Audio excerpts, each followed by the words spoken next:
Obviously, it's been a big season for you here, lots of success, and a big moment for you here. So just talk about your excitement level and what this experience has been like for you this season.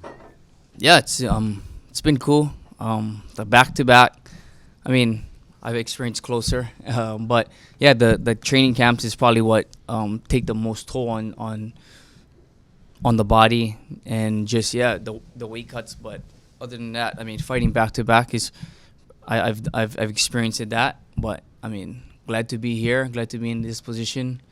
So, how have you found the adjustment? Because it's always interesting. Like every fighter says they want to stay busy, right? And then they get this schedule, and it's tough, right? It's grueling, but at least you have dates on the calendar that are coming up, right? So, I mean, how have you found the pros and the cons of this format? I mean, I love it. I mean, it takes a lot of mental stress from different standpoints. You don't have to worry about your schedule from the moment you step out, or before you even step in, when your next one is, if you win, or when in the season, that when that next one is, at least the first two. So I mean, it takes a lot of alleviates a lot of stress as far as knowing when your schedule is gonna be, and especially after that first couple of weeks after a fight, right? And you're fighting in different formats, you kind of get that after that win or that loss kind of settles, you're like, you want to get back in, which happens pretty quick, but luckily you don't have to deal with that right now. Yeah, this run that you've been on has been very impressive, man. Maybe fighting as good as you have throughout your entire career. What do you think is the difference right now, or has been clicking, or what's been the key to success of this run? Just constant growth, things that I've worked on mentally, physically years prior.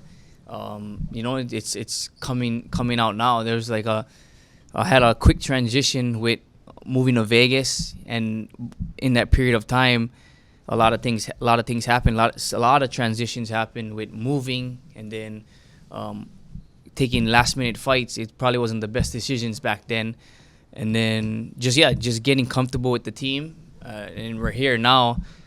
I would say almost 4 years later to the anniversary of my UFC debut in a main event in Washington, D.C. One fight away from a title shot. So you can't go wrong with that. No doubt about it. You face some big names. Obviously, you got another one here in front of you. What do you think about the matchup itself? Stylistically, it looks like could be a pretty fun fight. Yeah, I believe so. Athletically, and IQ, speed. There's a lot of things that we both have characteristically, and I think it'll end up a pretty good fight. Nice. Last thing for me, you can't look too far ahead, right? You got to take care of this fight first. But you talked about the struggles, to get there. Now, possibility of being a champion. Just what would it mean for you to close out this year? The $1 million, I'm sure, would be nice, but then the title as well. Oh, that would be awesome. Just to be the number one guy in PFL. It'll represent a lot of things. I think it'll talk a lot on many different facets of the sport. Like it'll help guys in free agency. It'll help guys in different situations kind of look at everything. If they followed my story, if they followed Brendan's story, they'll see that. You just don't give up.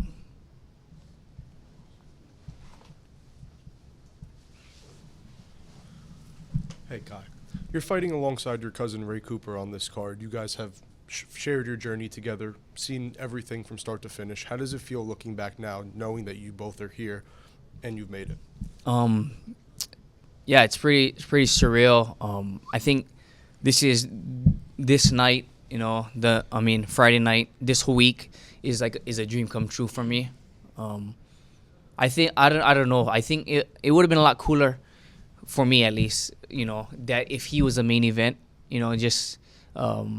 but I mean, it can't go wrong. I'm the main event. We're both headlining both portions of the card. Somebody that I looked up to, and then just to be in this spot this week is a dream come true. The whole process. So, but I mean, make no mistake, Friday night we both got jobs to do. So you got that playoff jersey, that custom playoff jersey. I think Jeremy Kennedy back there is rocking it. Mm-hmm. Where did the idea from that come? Because it does make sense. You're in the playoffs. You should have your own little custom gear. I've done it for since Bellator 300. I've kind of done something. like a jersey for every fight, just something fun everybody can work out in. But yeah, that one I got the number 4, fourth seed. You know, that just made sense. USA, we're in DC, Summer Olympics, and yeah, I mean that's all it was. I'm the, I think in my weight class I'm the only fighter from the US, so you know, it made sense. So you were there at UFC 303 to help Dan Ige make history when he stepped in on just hours' notice for the fight. Just break that down from your perspective. What was your day like for that? I mean, my week was crazy. I just thought it ended when I got home, won against Pedro Carvalho, and then I got a text like maybe, I would say like 2:30. I got like 2 missed calls from Eric, and I thought, like, you know, we're about to enjoy our family, so what could be, what's up? And he said, call me right away. You got to call me right away. So I called him when I see my phone. I'm in the pool. I was having like a get together with my family. I'm in the pool with my kids, so I called him right away, and all he says is, hey, Dan's gonna fight Diego Lopez tonight. You gotta be ready to go. I'm like, okay. Yeah, and then from there, I mean, 4 o'clock came around, and then just things got more serious. I mean, I didn't believe it until even driving up. I mean, we were in the car. We were pulling up to the T-Mobile. And then I always tell people this story since that day, is we're pulling up to the arena, and the security guard right at the T-Mobile is like, "What is your name?" You know, to like let us in the gate. And Ali like leans over the front seat. He goes, "Brother, we don't have much time." And then boom, we just go, we park, once we park, we get out. Heidi comes running up to the car. There's a bunch of cameras come running up, and I'm like, okay, this is real. So I mean, and then everything from there was like, yeah, it was a pretty cool experience. I think everybody had their own cool story that week, which is pretty cool. Coach Eddie, he was doing film study right away. He just landed from my fight. Eric, he just came from the previous fight. Herzog seen me in the back. He was like, "What do you guys do?" He was just in South Dakota too. Cooper Neal. So everybody had different stories. Mine was cool. I got to fight the day before. I was a little bit. I had like a little black eye, so I didn't want to show it in the beginning. But after a while, I was like, "Fuck this! Take these shades off." And freaking, I don't know if you guys see me in the back. I'm like wearing shades when I first walk in, and then when I got in, I'm like, "Fuck this! Throw these shades off. We're fucking doing this." So to end it on a calm note, you've never been to D.C. before this. How has your trip been so far? What are some of the things you've done while you're here? Oh, it's been cool. I've been like just burning some calories, walking around. We ran to the Abraham Lincoln Memorial yesterday. But yeah, it's cool to see the city. Checked out the Bible Museum. So yeah, it's cool to. I've never been here, but it's cool to see so much history for the country here. Thank you. What's up, Kai? How you doing? What's up, dude? That was a good Ali impression. One other thing you did while you've been here in D.C., I saw that you went to Alexandria Boxing Club with Ray and Eddie Baraka. How was that experience this week? Oh, it's pretty cool. I mean, we got to go. Oh, it was at the Fight for Children Foundation. I keep asking everybody. Yeah, and we got to, you know, the PFL kind of works with them, and it was cool to experience see a gym at a real infancy of these kids working out, and just have like a lifetime ahead of them. You know, that one of them even asked us like, how, can I be in the PFL? And you know, and he was so young, so young, and it's just like, man, it's cool to see like these guys at that stage in their career again. Talking to the coach, real old school boxing guy. It was cool experience, and yeah, it just kind of broke up fight week a little bit, bring you back, you know, kind of give you thinking about your own childhood of where you're at that age. I mean, I grew up USA wrestling, so it was still cool to see. I grew up wrestling and boxing, kickboxing, football, but then those kids that are full on in boxing, it's cool to see them at that age. Mm-hmm. In one of my questions for Ray, I said the word retirement. I wasn't saying anything about him retiring, but I said the word. He shut me down real quick. He said he wants to win numerous more championships before the end of his career. Do you envision your cousin going back into the season format next year and contending for another PFL World Championship belt?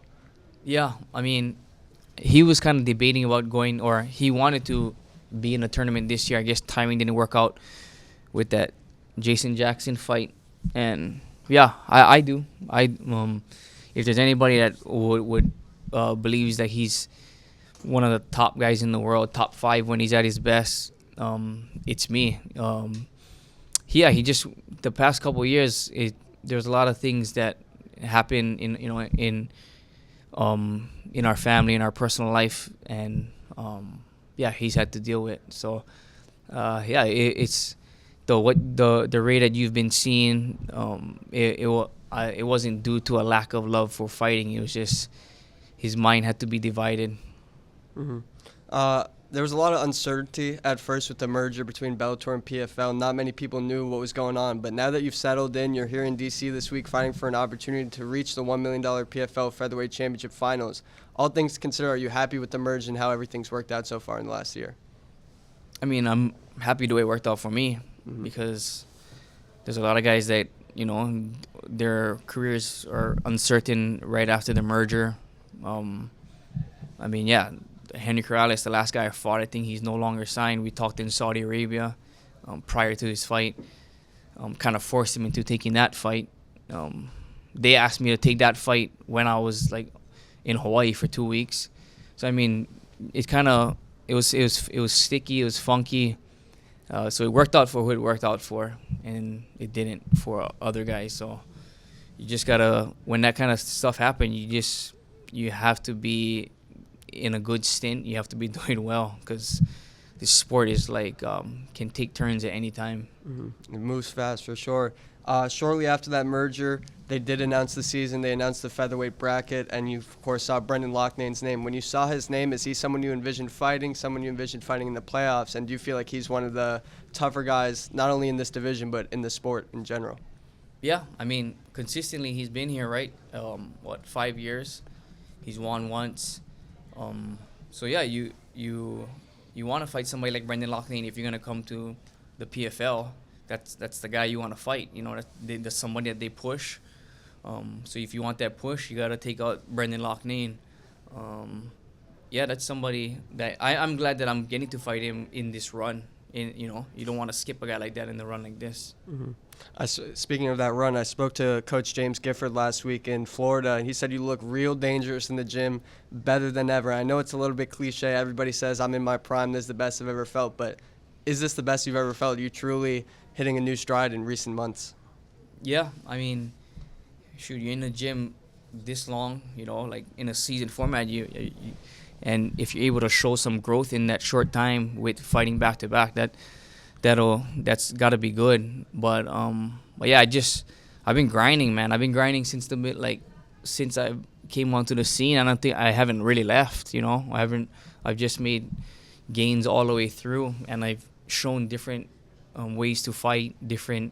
I can fight different styles of fights, different guys. So I mean, that's all due to growing in the gym. There's a progression still going. I realize my flaws. I constantly work on them. But yeah, I mean, to this point, this is the best that I felt. Even this season, this is the best I felt going into a fight.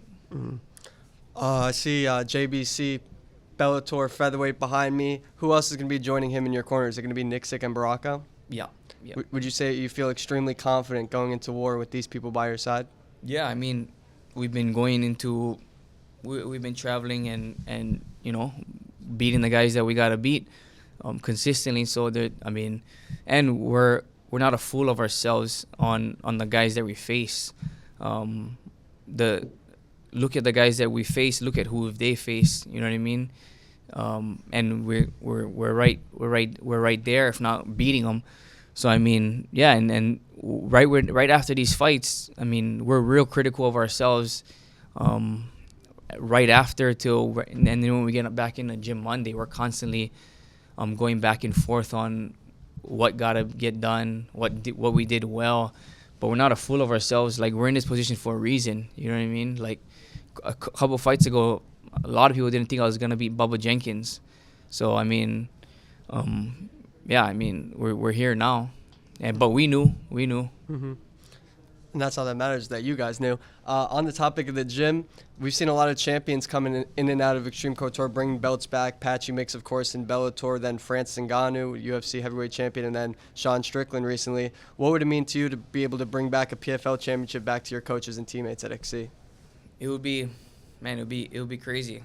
I mean, I don't even realize it because all of us are just constantly in the gym. I mean, if you walk in Extreme Couture throughout the week, you see the same guys, and these are the guys at the highest level. These are world champions walking in and out the doors every day, multiple times a day. They're not. It's not like it's a gym where you're waiting till that next guy pops up. These guys are constantly working. We're all Patchy Mix, Sarabusi, Sean, Mansour. Everybody's high on Mansour. For a reason, but it's a good energy. We have it's so much guys. That Daniel Zahuber, Myron Santos. I mean, you walk in there. I mean, you train long enough in there, you're gonna do good things. I mean, the numbers are speaking for itself, and I think it's just credit to just the room that we have. Everybody loves being in the gym, and yeah, it's a good environment to be in. Another guy you probably see in the gym pretty often is PFL President Ray Sefo. What is it like to see kind of like your boss in the gym every day when you're training for fights for his promotion? And is it a cool thing? Is it something like it's cool to see the boss in the gym going in there with the guys and having such easy access to Ray Sefo? Yeah, I mean, he's so close that like talking to him, I feel like I don't have to have to beg him for answers. On things. I mean, we have a good relationship. I ask him who I'm fighting. He tells me Bubba Jenkins, and it wasn't like he asked me if I wanted to fight Bubba Jenkins. He wanted me to fight Bubba Jenkins, and that's a fight that I enjoyed. I thought I matched up really well, and I wanted to fight the best guys right away. If I'm gonna be someplace, at least rack up the names that I can. You know what I mean? If I'm gonna be in the PFL, okay, why not give me Timur X? I asked for that the second fight, you know. I mean, because if you're gonna win this, you gotta beat the best guys at some point. So I mean, and if you don't, then you didn't beat them. You know what I mean? Then you didn't. So that was just my opinion. I wanted the best guys right away, and I just want to, because it's gonna hold more weight for me. So I'm glad that I get to have Brendan Loughnane next. Thank you, man.